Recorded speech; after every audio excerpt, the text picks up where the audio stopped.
নমস্কার বন্ধুরা, উমা ফুড কিচেনের আরও একটি নতুন পর্বে আপনাদের সবাইকে স্বাগত। আজ আমি আপনাদের তৈরি করে দেখাবো চিড়ের পোলাও।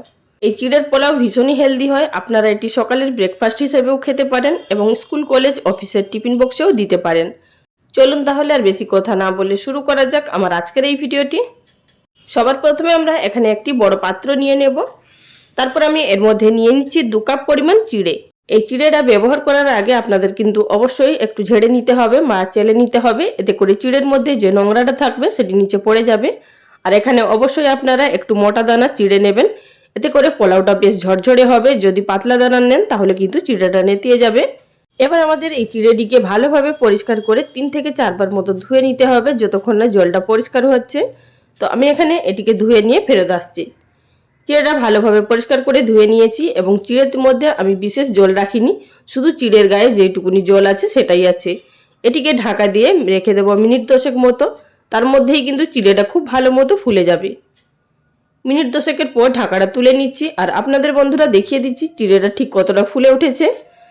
দেখুন বন্ধুরা, চিড়েটা এখানে কিন্তু অনেকটাই ফুলে উঠেছে এবং নরম হয়ে গেছে আর চিড়েটা খুবই ঝরঝরে তৈরি হয়েছে। এইভাবেই কিন্তু আমাদেরকে চিড়েটাকে ভিজিয়ে নিতে হবে, চিড়ের গায়ে কিন্তু জল থাকলে হবে না। আবারও বলে দিচ্ছি বন্ধুরা, এখানে কিন্তু পাতলা চিড়ে ব্যবহার করবেন না, মোটা চিড়েই ব্যবহার করবেন। এবার আপনাদের দেখিয়ে দিচ্ছি আমার কি কি সবজি লাগছে। বাড়িতে যে সমস্ত সবজি ছিল আমি সেটাই ব্যবহার করেছি, এছাড়া যদি আপনারা চান অন্য সবজি ব্যবহার করতে পারেন। তবে আমি এখানে ব্যবহার করেছি ক্যাপসিকাম, গাজর, মটরশুঁটি আর বিনস। এবার চলে এসেছি রান্নাটা তৈরি করার পদ্ধতিতে। গ্যাস ওভেনের উপরে একটি কড়াই বসিয়ে দিয়ে দিলাম প্রথমে 1.5 টেবিল চামচ পরিমাণ সাদা তেল। তেলটা হালকা গরম হয়ে যাওয়ার পর দিয়ে দিলাম এর মধ্যে 1 টিস্পুন পরিমাণ দেশি ঘি। আপনারা এখানে চাইলে পুরো ঘি দিয়ে করতে পারেন, তবে আমি এখানে ঘি এবং তেল মিশিয়ে রান্নাটা করছি। আর অল্প পরিমাণ হলেও ঘি ব্যবহার করবেন, এতে করে পোলাওর মধ্যে খুব সুন্দর ফ্লেভার আসবে।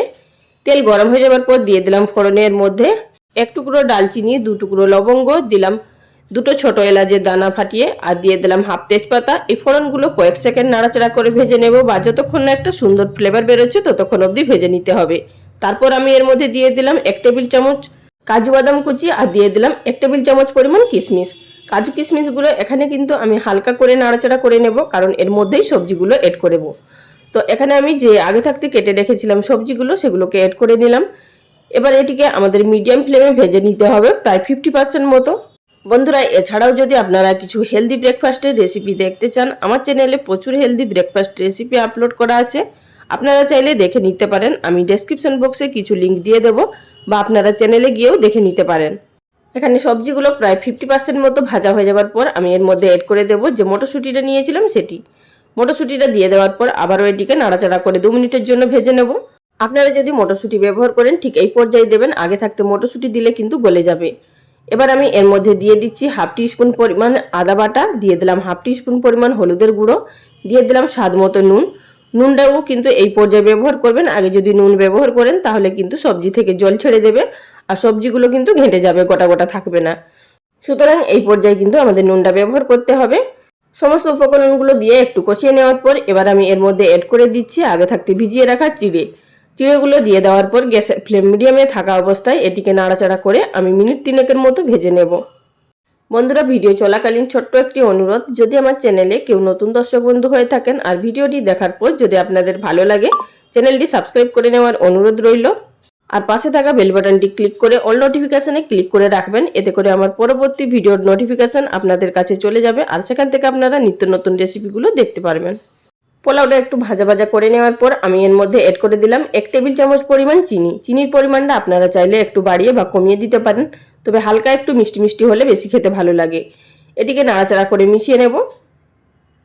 মিশিয়ে নেওয়ার পর এবার আমি সবশেষে এড করে দিলাম 1/4 টিস্পুন পরিমাণ গোলমরিচের গুঁড়ো আর দিয়ে দিলাম এর মধ্যে 1/4 টিস্পুন পরিমাণ এলাচ, দালচিনি, লবঙ্গ আর সামান্য পরিমাণ জায়ফলের গুঁড়ো। এটি দেওয়ার ফলে দুর্দান্ত একটি ফ্লেভার এবং টেস্ট হবে, যেটা কি পোলাওর যে সেন্ট হয় সেটি কিন্তু বেরিয়ে আসবে এর মধ্যে থেকে।